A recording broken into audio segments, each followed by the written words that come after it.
प्यारे प्रभु प्रेमियों नमस्कार। आराध्य जीवन सत्संग में आपका हृदय से स्वागत है। मित्रों, एक प्यारे मित्र ने प्यारा सा कमेंट किया था कि मैं सत्संग सुनता हूँ किंतु जरा सा भी सत्संग में मन नहीं लगता। मैं सत्संग में भी जाता हूँ किंतु मन में अलग ही बेचैनी रहती है। लगता है जैसे मुझे कुछ नहीं मिला। मित्रों, ये स्वभाव आम बात है। हमारा मन जब अनेक विचारों से घिरा होता है तब हम इसे समझ नहीं पाते और जो मन नहीं चाहता वो कार्य हम करने लग जाते हैं। ऐसे में मन में कुछ और शरीर कुछ और क्रिया करने लगती है। ये हर व्यक्ति के साथ अलग अलग प्रकार से होता है। जब हम कभी भी गहरे विचार में डूबे होते हैं और मन के विपरीत कार्य करते हैं तो हमारा मन उस विपरीत कार्य में नहीं लगता।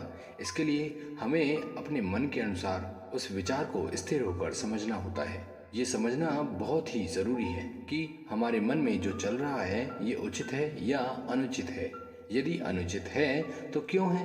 अनुचित कर भी दिया जाए तो क्या इसका परिणाम व्यर्थ होगा या सार्थक होगा? इस प्रकार के विचार हमें अपने मन में सोचना चाहिए और फिर चाहे हमें इसके लिए अच्छे कार्य को रोकना ही क्यों ना पड़े।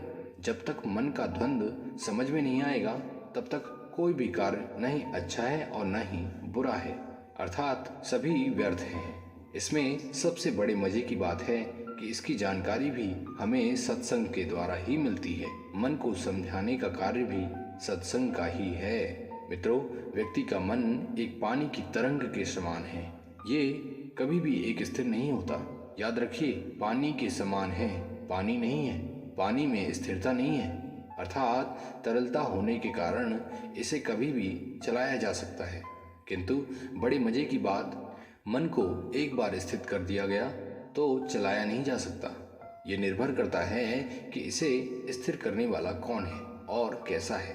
प्रश्न आपका ये है कि आपका मन सत्संग में नहीं लगता, तो ध्यान दीजिए कि आपका मन किस में लगता है। क्या वह विचार जो आपके मन में चल रहा है वो शांतिप्रद है? यदि है तो फिर आपको सत्संग नहीं सुनना चाहिए, क्योंकि आपका विचार ही शांति में हो चुका है। और यदि आपका विचार शांतिप्रद नहीं है तो फिर व्यर्थ ही उस विचार को विचार करके अपना समय व्यर्थ मत करो। मानव चाहता है शांति प्राप्त करना, किंतु विचारों के घेरे में आकर अपने को असहाय समझ लेता है। मित्रों, चाहते हम शांति हैं और कर्म हमारा अशांति का होता है। ये चिंता का विषय नहीं अपितु विचार का विषय है। हमारी वर्तमान स्थिति चिंता की नहीं, चिंतन की होनी चाहिए। याद रखिए, चिंतन आत्मा के लिए और चिंता जीवन के लिए होती है। आप अपने को देखिए कि आपके मस्तिष्क में चिंता है या चिंतन है। यदि विषयों के प्रति विचार है तो चिंता है और आत्मा के प्रति विचार है तो ये चिंतन है। और निश्चित ही चिंतन करना कोई गलत नहीं है। आप चिंता सबके लिए करते हैं किंतु चिंतन खुद के लिए। याद रखिए, चिंता करके आप सबका भला नहीं कर सकते, किंतु चिंतन करके आप अपने साथ साथ सबका भला ही करेंगे। क्योंकि अपनी आत्मा को जितनी शांति मिलेगी उतनी ही शांति आप औरों को भी दे सकते हैं। अतः जितना हो सके अपने मस्तिष्क में विचारों को एकत्रित होने ही न दें। उल्टा जितना विचार एकत्रित है सबको धीरे धीरे निकालते जाइए। आपको पता होना चाहिए, हमारे मस्तिष्क में 99% व्यर्थ के विचार होते हैं, अर्थात झूठे होते हैं। और झूठे विचारों से भला जीवन का क्या भला हो सकता है? अभी एक और बड़े मजे की बात, कोई भी विचार अच्छा या बुरा नहीं होता। विचार तो विचार होते हैं। विचार का लक्षण है चलना, और जब विचार चलते हैं तो प्रवाह रूप में अनेकों नए विचार बनते जाते हैं। इसलिए विचार हमेशा मस्तिष्क को विश्राम करने ही नहीं देते, और जब विश्राम ही नहीं करने देते तो शांति का कोई सवाल ही नहीं है। विचारों को विचार तक ही सीमित रहने दें, इसमें कोई भी हस्तक्षेप न करें। ये विचार स्वतः ही अपने आप शांत हो जाएंगे। और यदि इन विचारों में क्रियाकलाप जारी रखा तो ये कभी विश्राम नहीं करने देंगे। और अंत में ये भी ध्यान रखिए कि कुछ भी मिलना या प्राप्त कर लेना कोई उपलब्धि नहीं है, अपितु कर्म बंधन ही है। अच्छा ठीक है मित्रों, पाना ही चाहते हो तो मिलेगा क्या? जो मिलेगा बाहर ही मिलेगा, और जो मिलेगा निश्चित ही छूट जाएगा।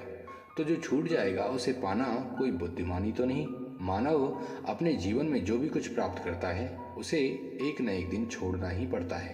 तब कैसे कहा जा सकता है कि उसने ये प्राप्त कर लिया। कर्म के अलावा व्यक्ति के पास कुछ भी नहीं, इसलिए व्यर्थ ही इच्छाओं को उत्पन्न मत करो। मित्रों, सत्संग मानव जीवन के लिए औषधि है और अमृत है। मन पीड़ित है तो औषधि, और जीवन सरल है तो यही सत्संग अमृत है। मित्रों, वैसे आपका क्या विचार है? क्या ये सत्य है? प्रेमी मित्रों, आज का सत्संग आपको कैसा लगा? कृपया अपना विचार जरूर रखें और ऐसे ही आध्यात्मिक ज्ञान के लिए अपना प्रेम यूं ही बनाए रखें। मिलते हैं अगली अमृत प्रेरणा में। तब तक के लिए नमस्कार, धन्यवाद, जय हिंद, वंदे मातरम।